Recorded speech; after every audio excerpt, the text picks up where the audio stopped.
Muraho neza nongeye kubaha ikaze kuri channel yacu yitwa Maritasha TV show. Ndabasuje mwebwe mwese mudukurikirana muri ahantu hatandukanye, abari muri Afurika, Aziya, Australia, Russia ndetse no mu bindi bihugu byose bigiye bitandukanye.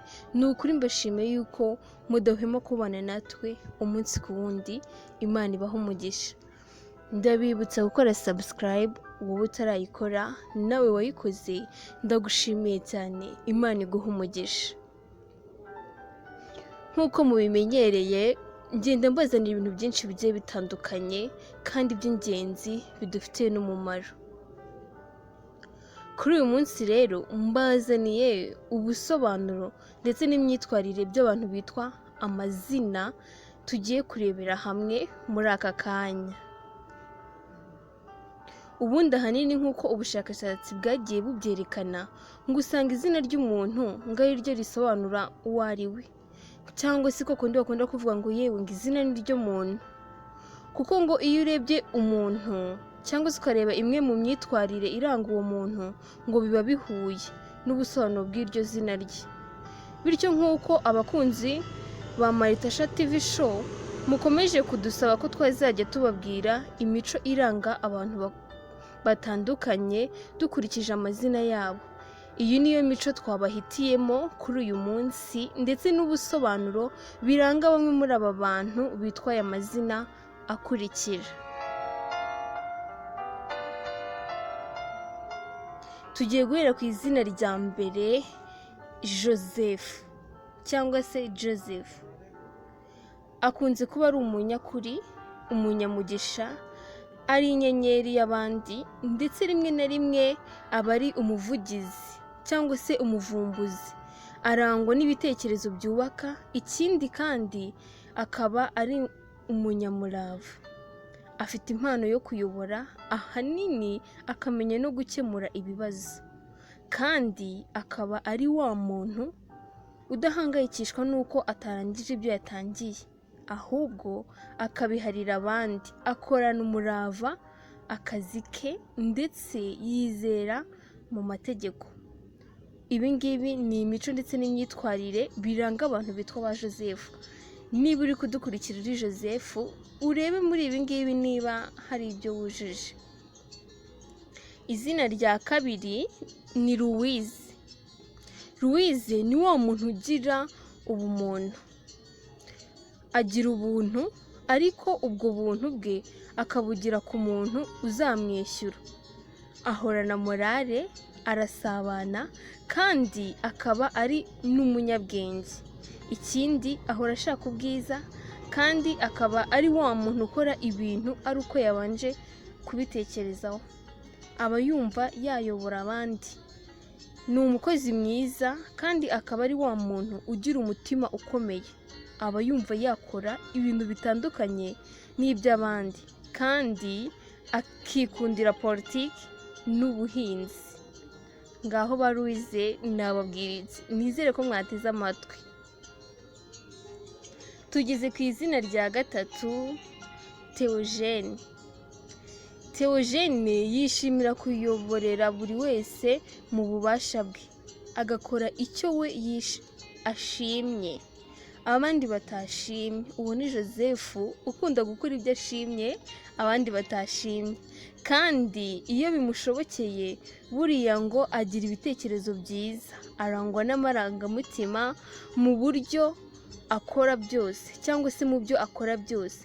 Agira impuhwe, ni wa muntu utekereza, yewe ni nawe muntu ushobora kubitsa ibanga ntarimene. Wow, ba Theogene akunda gutega amatwi cyane, ndetse akunda ibirori, kandi nanone akunda kwiyoberanya. Ba Theogene nizere ko mwakurikiye, cyangwa se wowe uziranye n'umuntu witwa Theogene nakubwira iki. Tugeze ku izina Ornella. Ornella ni izina ry'abakobwa. Ni wa muntu wihangana, kandi ugira umutima ukomeye. Iyo urebye ngo aba ari umunyeshuri mwiza, wakira ubumenyi mu buryo bworoshye, kandi akanabukoresha neza.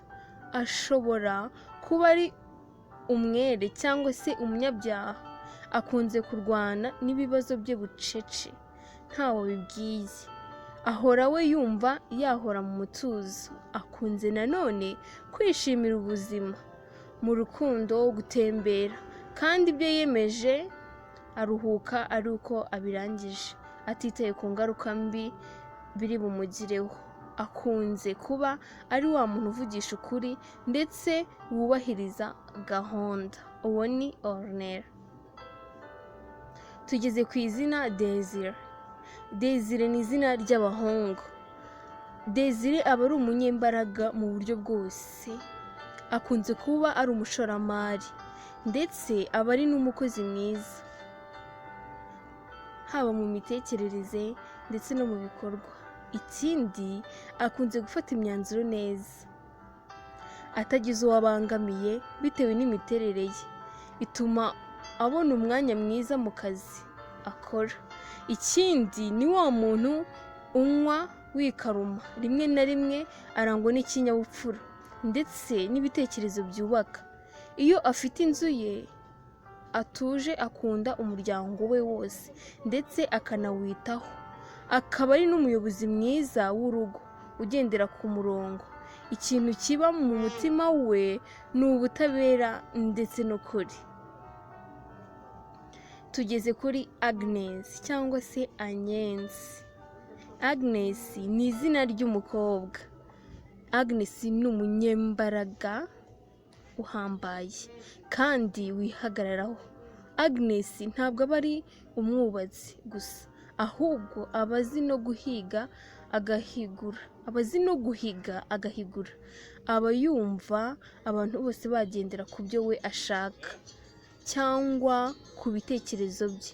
Aba ashaka ko nta muntu wamugenga, ahubwo we akigenga. Akunda ubushakashatsi, aba ari wa muntu uzi icyo ashaka kandi impamvu agishaka. Iteka ahora ategereje igihe azabonera amahirwe, maze agakora imirimo ye ntawe umutegeka. Akora buri kimwe mu nzira ze. Tugeze kuri Eric. Eric ni wa muntu mushobora kwemeranya ikintu ariko mu minota mike ukabona arahindutse. Ibintu akora byose ntabwo biba bigenda nk'uko abishaka. Akunda kwidagadura, we ubwisanzure nibwo aba ashyira imbere. Eric ntabwo ajya abona umwanya wo kuruhuka kuko ahora ahugiye mu bintu bitandukanye, ahinduka vuba. Ni wa muntu ufite igikundiro. Ikindi kandi Eric ahora ashaka ikintu yakora kugira ngo ayobore abandi. Agira impano yo kwishakishiriza icyerekezo cye ndetse no kuzagera ku cyo yifuza mu buzima.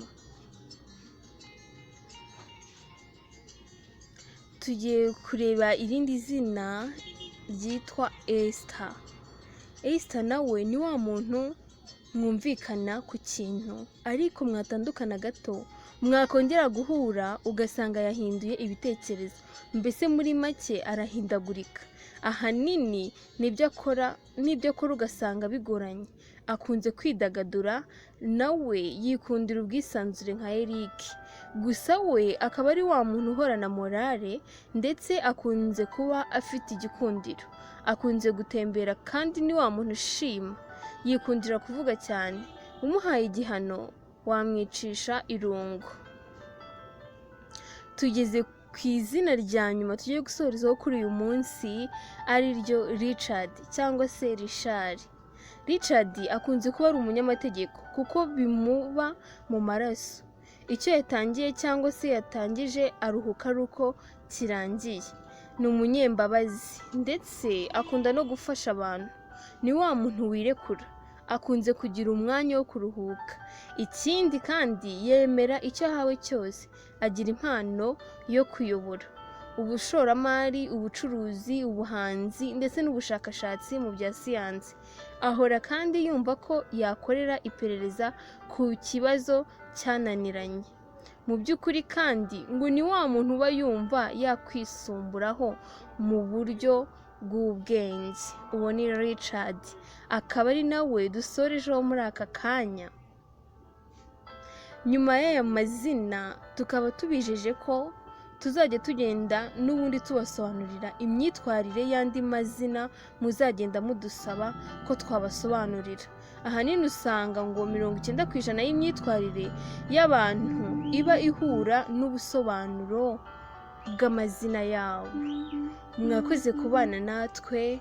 Niba wishimiye video ntugende udakoze like, udakoze comment, ndetse ntiwagirwe no gukora subscribe niba wayikoze, ukande ku nzogera kugira ngo igihe cyose dushyizeho video nshyashya ujye uyibona mu ba mbere.